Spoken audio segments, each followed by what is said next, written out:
Everyone is talking about the incredible resurrection of Air India, and I was actually there for that legendary first flight of the new Air India A350. But before that, I went on another Indian airline that has been flying to Europe at a high level for several years, Vistara.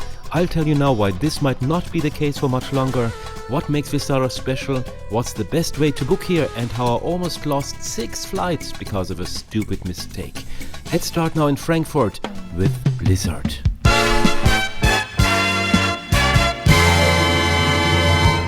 And here we are in our Boeing 787 Dreamliner of Vistara for our flight from Frankfurt to Mumbai. In 8 hours we're gonna be there, and the weather here is just horrible, and I guess it's gonna be just slightly warmer over there in Mumbai. They just closed the doors, and I think we're gonna taxi to the runway in a moment.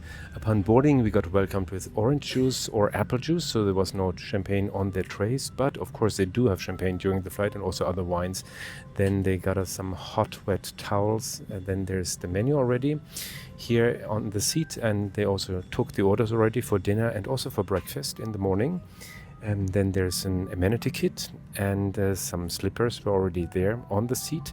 And what else? There's of course a headset. We're gonna have a look at that too later. Of course, we're gonna have a look at everything, and I'm so excited about this very special flight, because I was planning on going on Vistara already for quite some time.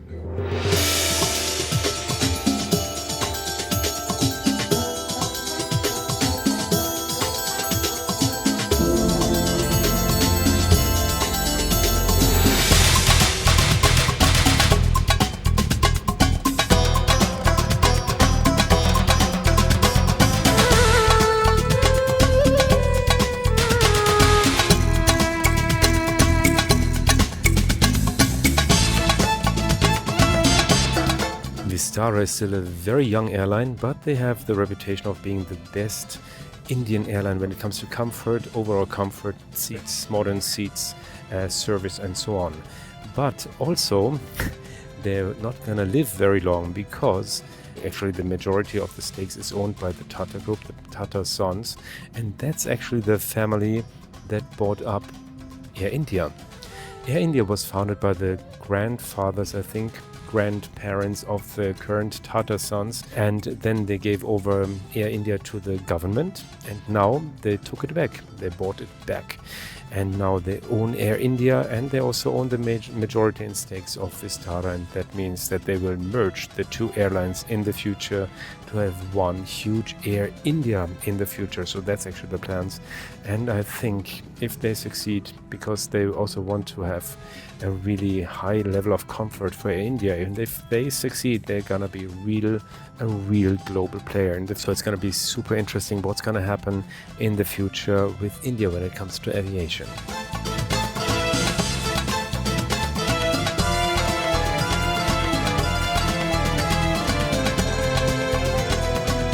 When it comes to the seat, we're getting very musical, because this is the symphony seat of Stelia Aerospace. That's the seat manufacturer.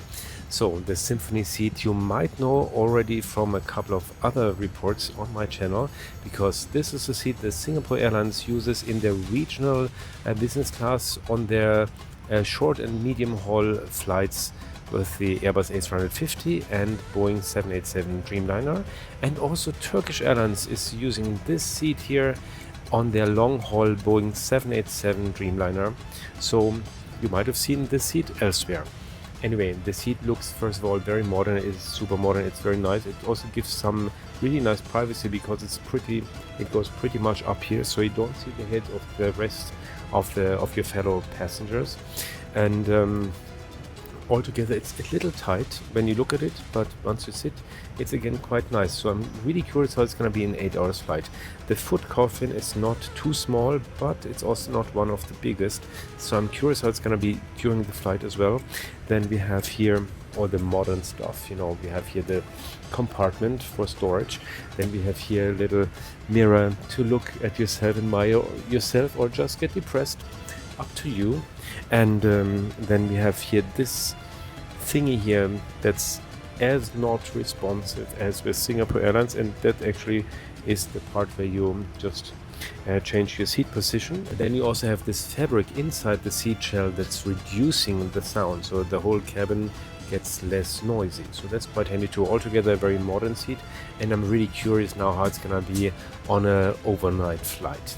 And since we talked about the connection with Singapore Airlines when it comes to the seat, there's also another thing that connects Singapore Airlines to Vistara, and that's the ownership.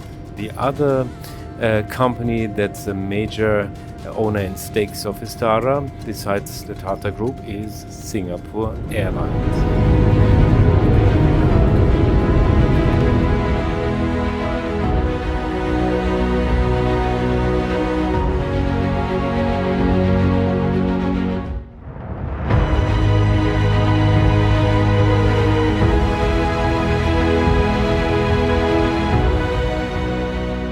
This flight was the start to a pretty crazy tour, filming 6 different aviation reports in only 5 days.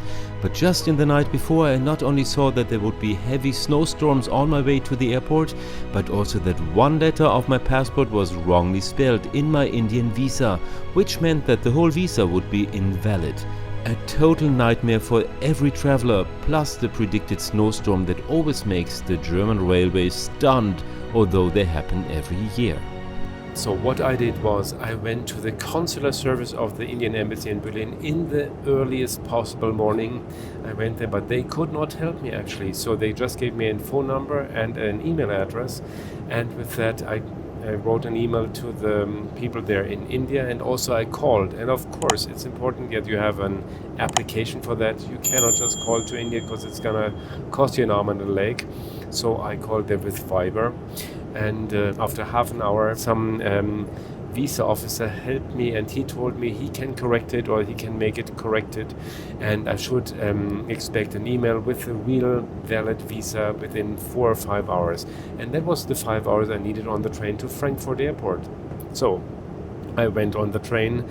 Winter started to fall in, the snow came, the snowstorms came, and 1 hour before arriving in Frankfurt, I really got that email from India with the corrected passport information and therefore the corrected visa. And I went to the airport, I checked in, and here I'm sitting. And you know, if they wouldn't have helped me, because many countries would not help, it would be normally be just rejected, and then you just sit on all your costs. So if they wouldn't have helped me, I would not sit here. I would not go on a flight or a trip of 5 days and do 6 flight reports for you, but I would just be home now. So I'm really very grateful to the Indian authorities there, and it's something that was just incredible. And just my advice to you, if that happens to you, just keep a cool head, keep a cool brain. Just do your steps 1 to 3, and you might have a chance to still get onto your flight.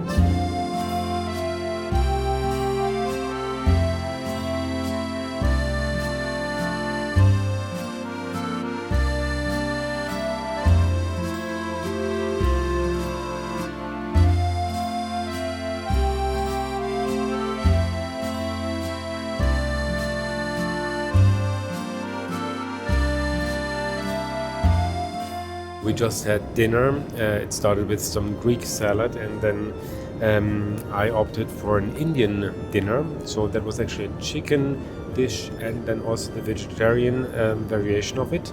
So there was an Indian chicken dish with lasuni palak, that's kind of a spinach dish, and cumin palau, so that's cumin, rice and some lentils. And after that I got some, the vegetarian dish was of course cheese, so that was paneer. And now we have some dessert, so that's an Indian milk rice version, that's with saffron and pistachios, and a trio of desserts. So that's some New York cheesecake and chocolate mousse and some raspberry cheesecakey kind of thing. Maybe I will have also some coffee with it. Before we got some champagne, that was Laurent Perrier, and then also some Chablis. So that was quite nice. And to be honest, I'm really looking forward a little to lying down, because I'm really, really exhausted from the last 24 hours. And now the amenity kit. The Vistara Business Class amenity kit is a pouch made of fabric and faux leather. It's branded by Forest Essentials and it contains socks and sleeping mask, as well as face mist, body lotion, lip cream and sleeping oil by Forest Essentials. A really nice amenity kit that can also be used later. And now let's check out the lavatories, entertainment and bed of the Vistara Dreamliner.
Good morning from the plane. Well, an 8-hour flight doesn't really provide you with a lot of sleep because, of course, 2.5 hours into the flight you're only done with dinner, and then maybe you want to watch a movie, and then you have maybe 2 or maximum 3 hours left until you have to get up again for breakfast if you want to have breakfast. Of course, you can sleep until descending into your destination. Well, talking about the seat, this is a very nice feeling. You're like in a cocoon here, so this is really nice. You feel very cozy. For the legs, the legroom is okay. In the first row it's really very good because it's so much more space for the feet, much wider space in your foot coffin. However, the other rows have much less space for the legs.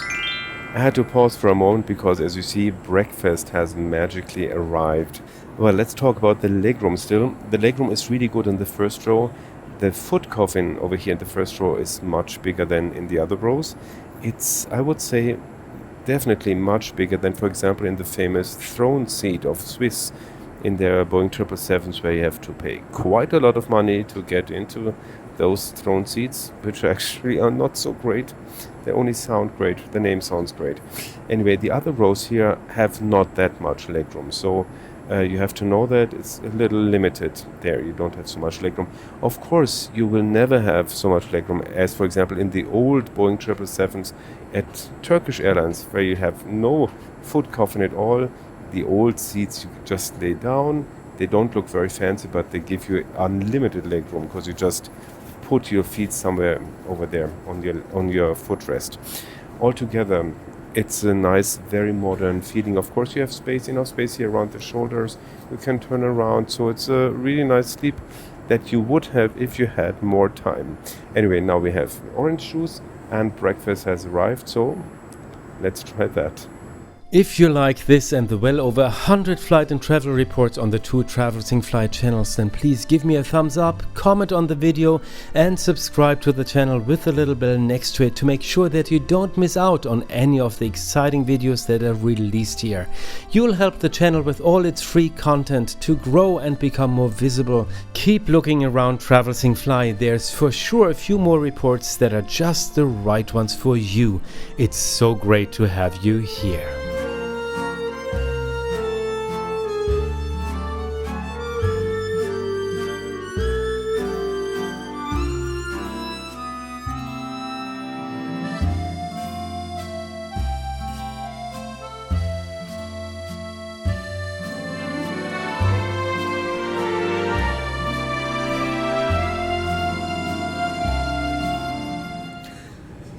The sun is shining very brightly in this morning, and we're descending into Mumbai already, the former Bombay, and I hope we're going to be there very soon because we're already in the second waiting round, I think. And I have 12 hours to explore Mumbai, the 12.5 million metropolis of Mumbai.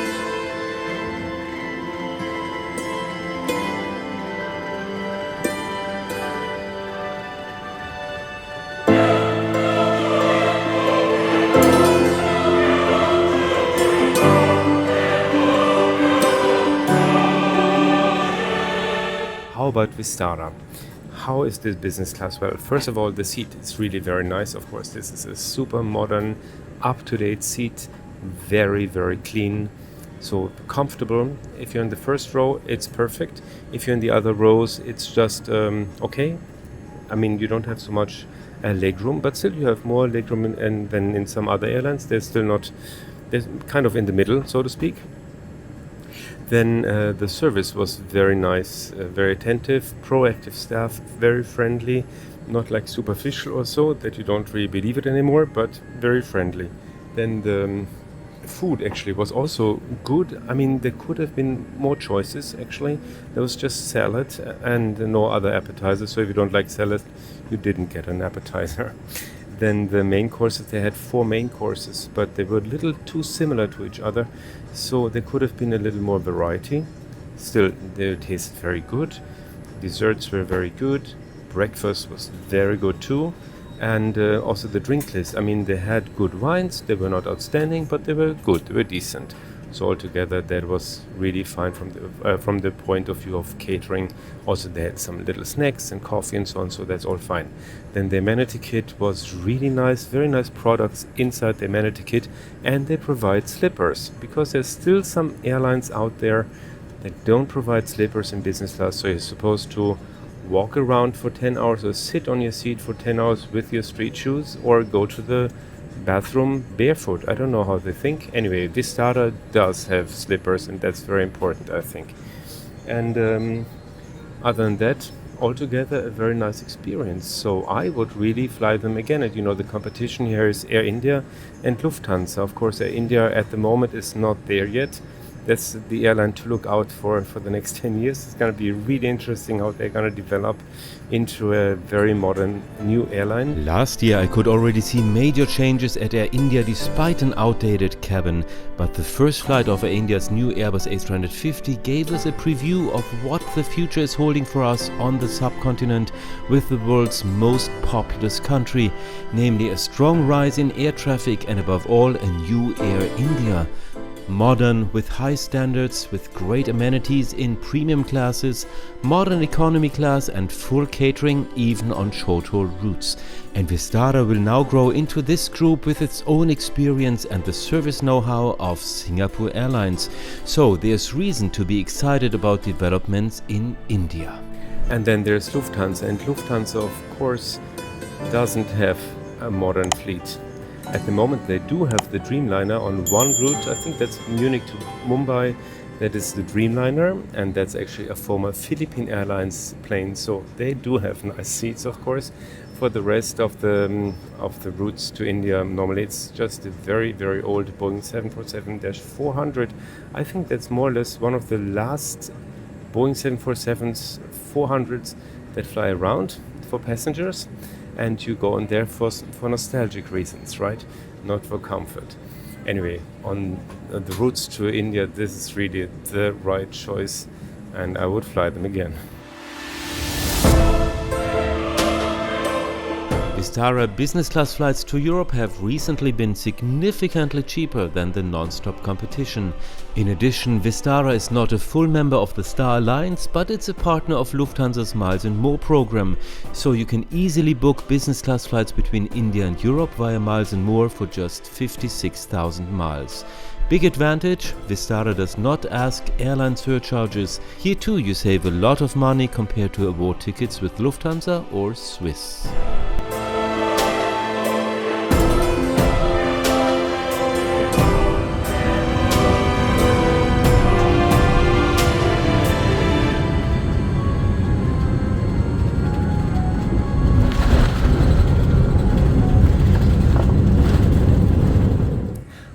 What an incredible approach. Now we are in Mumbai and I hope you really enjoyed this flight report. If yes, give me a thumbs up, subscribe to the channel. There's lots of really interesting aviation reports waiting for you, and one of them is this one over here. You should check it out right away. See you again very soon here at Travel, Sing, Fly.